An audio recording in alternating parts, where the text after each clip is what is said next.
He was 11, barefoot, and smiling into the static when they found him. Micah Vale sat cross-legged on the rusted hull of an abandoned crawler, one hand steadying a battered audio recorder, the other sketching something invisible into the dust with a finger worn raw. Above him, the twin sons of Tarnus, 9 hung low, casting long, bruised shadows over the broken plains.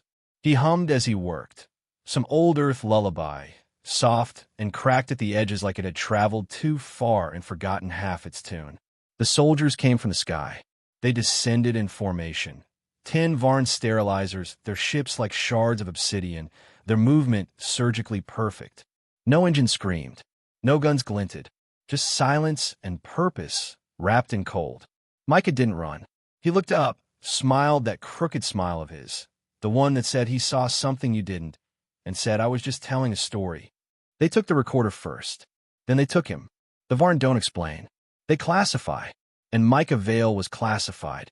On every channel, military, civilian, encrypted, they played the feed. A white room, too bright. A chair too big for his frame. His feet dangled. His fingers twitched. His lips, once moving with wonder, were still now. There were no screams. Just a child's eyes, wide and soft and impossibly human. The drone whirred beside him, aligning its sterilization lance. And in that final moment, as all the galaxy watched and the Varn measured the cost of conquest in decimal points and statistics, Micah leaned forward, as far as the restraints allowed, and whispered something. No audio captured it, but somehow we all heard it. Even Roan Salix, 3 sectors away, halfway drunk and bleeding from a failed salvage run in the corpse fields of Alphacar. Even he paused, heart halting, as the transmission ended and the silence bloomed. He didn't know the boy, never heard the name, didn't matter.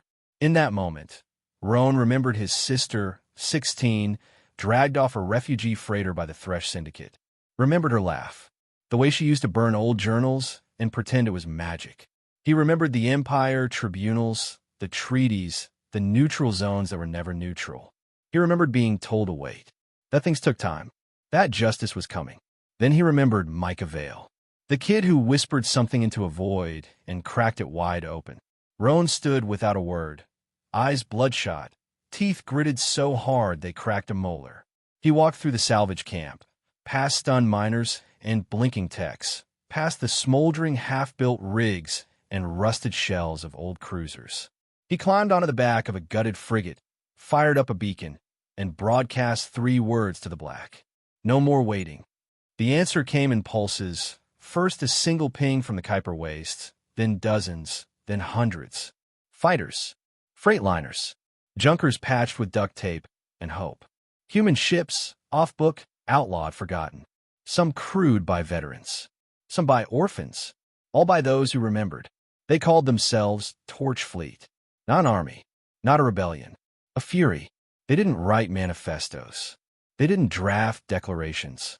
They moved. The first strike wasn't coordinated, but it was perfect. A terraforming relay above Krenthar Prime, unmanned, unguarded, too irrelevant to matter. The Torch Fleet turned its weather cores into weapons, reversed the temperature regulators, and screamed fire into the Varn colony below. They called it the 8-minute burn, not a war, a requiem, and a warning. In the aftermath, Varn intelligence issued a statement. Unprovoked retaliation. Terran species exhibiting escalatory irrationality. Subject contained. They used the word irrational like it was a weakness. It never was. Roan stood on the bridge of the Hammer of Dawn, staring at the black, jaw set, voice thick. This isn't revenge, he said to the crew, hands trembling. This is memory, and memory burns longer than anything. No one cheered. They didn't have to. They just moved. System by system, the Torch Fleet carved through the Varn's logic with something colder, older, grief sharpened into defiance. On planets too small for maps, survivors etched Micah's name into scorched stone. On derelict stations, engineers played the last known recording of his voice, looping it through comms before detonating cores. He became myth. He became match. And in the heart of it all, Roan Salix burned. Each battle carved him down. Not physically, though scars bloomed, but something deeper, softer. His laughter died first, then his voice, then his fear. By the fourth strike, he stopped sleeping. By the seventh, he'd stopped blinking during firestorms. The man who once scavenged parts to buy liquor was now piloting death into the cold and smiling like it made him feel clean. They asked him once, after the Scythian massacre, after they'd painted the sky in Varn oil, if he'd stop.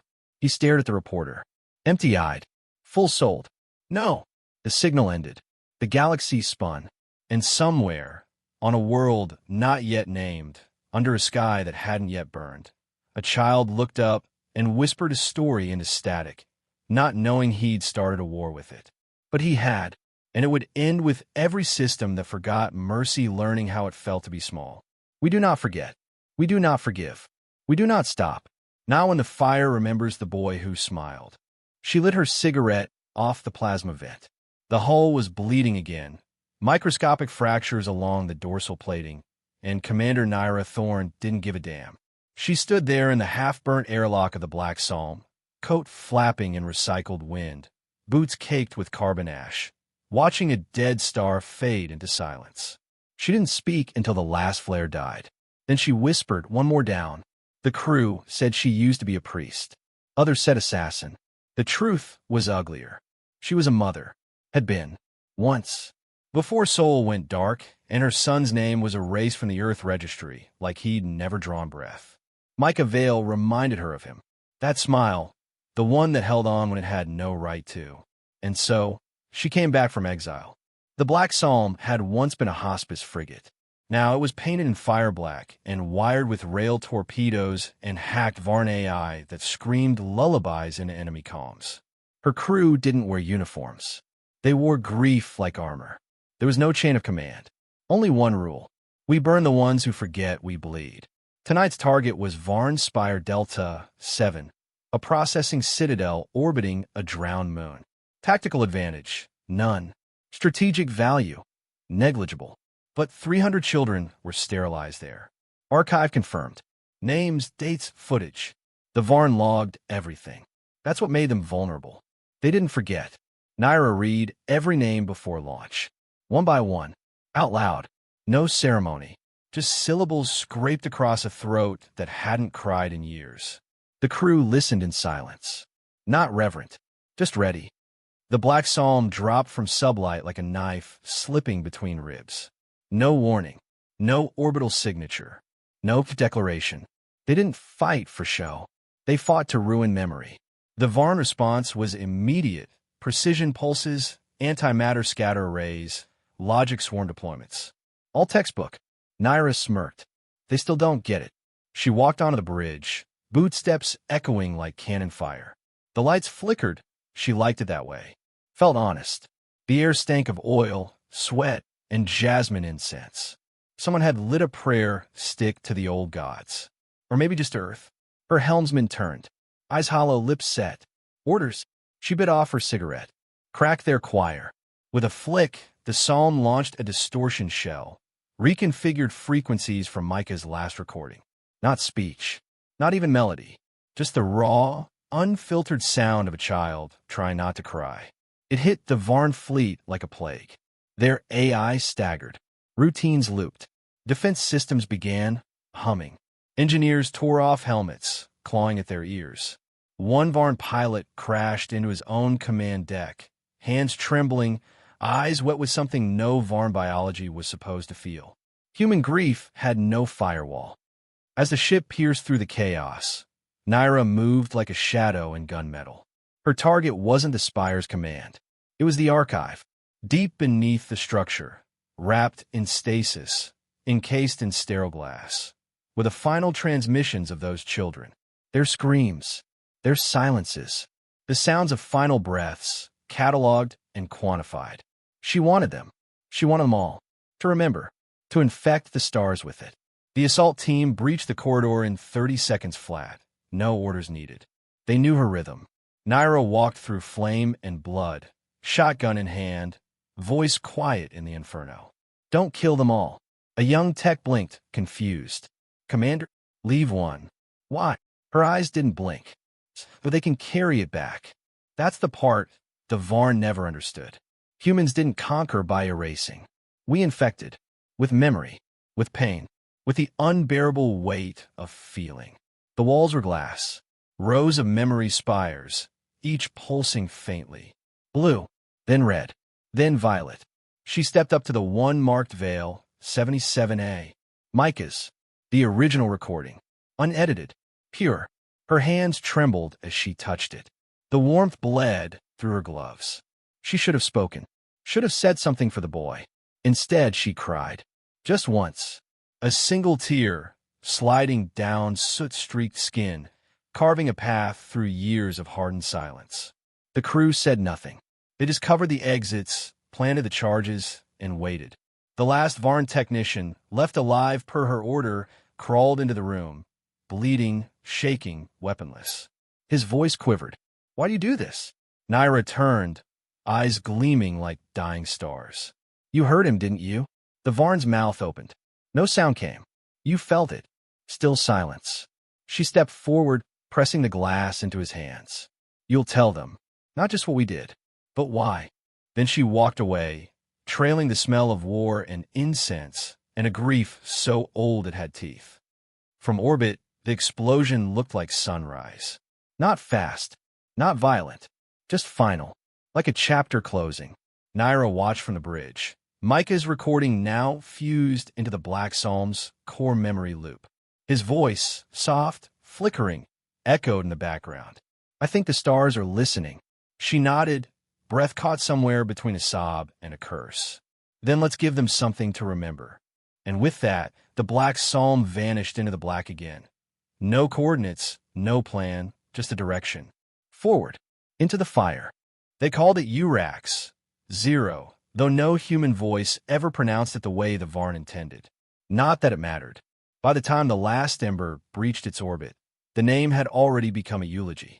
Roan Salik stood on the observation deck, hands trembling against the cold steel. Not from fear.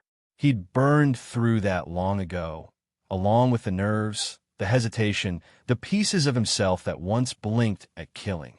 What remained was bone, memory, and the engine of fury that kept pumping blood through his scar-choked body. Behind him, the ship hummed with ancient resolve. The last ember wasn't built. It was assembled, stitched together from wrecks, stitched together from grief. The bridge panels were made from salvaged transport hulls scorched by Varn heat lances. The core used repurposed Varn plasma coils rewired by an 8-year-old girl who hadn't spoken since her brother's vaporization on Galen Reach. Every bulkhead, every bolt was history made manifest. In the heart of it all, Micah Vale's recorder. It rested in a containment chamber, pulsing faintly with residual warmth like a heartbeat. The voice loop had degraded over time, but the story remained. A story about a boy who thought stars could listen, who believed words mattered, who whispered into the dark because he thought someone, anyone, would hear. Roan had heard. So had Naira. And now the galaxy would. The Varn defense matrix triggered as expected, 77 orbital sentries, 12 interdictor pylons, and a high-tier logic net known as hive mind prudence. It greeted last ember with sterile precision. Unidentified Terran construct. Leave immediately. This system is protected under Sovereign Varn Accord 1.9.7. Roan lit a match, just to feel something warm. No. There was a pause. Calculations. Subroutines parsing emotional variance, extrapolating probabilities. Hive mind prudence replied, clarify. No to withdrawal or no to identification. Roan smiled, cracked and cruel. No to mercy. He pressed the beacon. It wasn't a weapon, not in the traditional sense.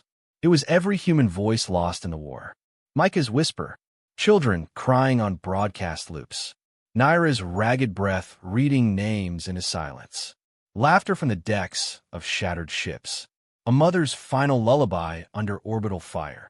The sound burst from last ember like a resurrection, wrapping the planet, pouring through defense nets, invading logic trees not with code, but with memory. Raw, unfiltered, human. Inside hive mind prudence, the silence fractured. Reports flooded into the Varn decision matrices. Drone units ceased motion mid-patrol. Sub-commanders faltered at their stations, gazes fixed on nothing, caught in recursive emotional simulations they were never designed to handle. Some wept, though they didn't know what tears were. In a maintenance corridor on Urax-Suro's northern pole, a Varn child, engineered to suppress emotion, fell to his knees and hugged himself, whispering in perfect Terran English, "Don't take me." It spread like infection. Not death. Recognition. Roan watched from orbit. His eyes burned, but he didn't blink. He couldn't afford to. The ship's AI, affectionately called Grace, flickered to life beside him in a haze of static and light. "You understand this is suicide," she said. He nodded. She paused. "And you still wish to proceed?" He looked at Micah's recorder, then at the stars, then at the planet that had written this war into stone. "I didn't come to win," he said. "I came to remind them." Grace hesitated, then smiled, a human tick she'd learned from Naira. "Then let's give them a funeral worth remembering." Last Ember detached its shell. Panels peeled open like a flower, revealing memory cores rigged with quantum inflection fields. Not bombs, not fire, mirrors. They reflected every death, every transmission, every act of Varn sterilization across every channel in the system, refracted through human voices, human pain, human truth. The Varn didn't scream, but they felt, and that was worse. As the systems collapsed, Roan sat down beside the recorder and placed a trembling hand over its casing. He remembered his sister's face, the way she danced in dust storms, the way she swore too much, the way she laughed after stealing an entire fruit crate from an Imperial cargo freighter and threw it all to orphans.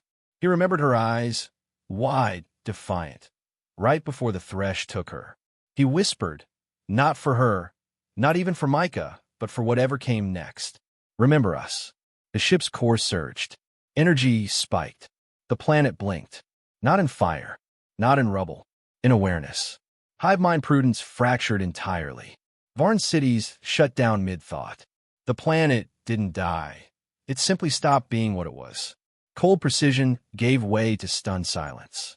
A billion voices echoing in confusion. And in the center of it all, a boy's whisper. "I think the stars are listening." They were. By the time Allied human fleets reached Urax-0, there was nothing left to conquer. The Varn had fled or forgotten how to resist. Their weapons lay in heaps beside confused hands. Their walls bore scrawled messages in trembling, alien fingers. One read, in broken English, "We saw him smile." And in the debris, fused to the last control relay, a final message from Last Ember. Not the strongest, not the smartest, just the last to fall and the first to rise. There was no body to bury, only light, only echoes, only a legacy so loud it could be mistaken for silence. And somewhere, in the deep between stars, a child's voice drifted, still telling stories,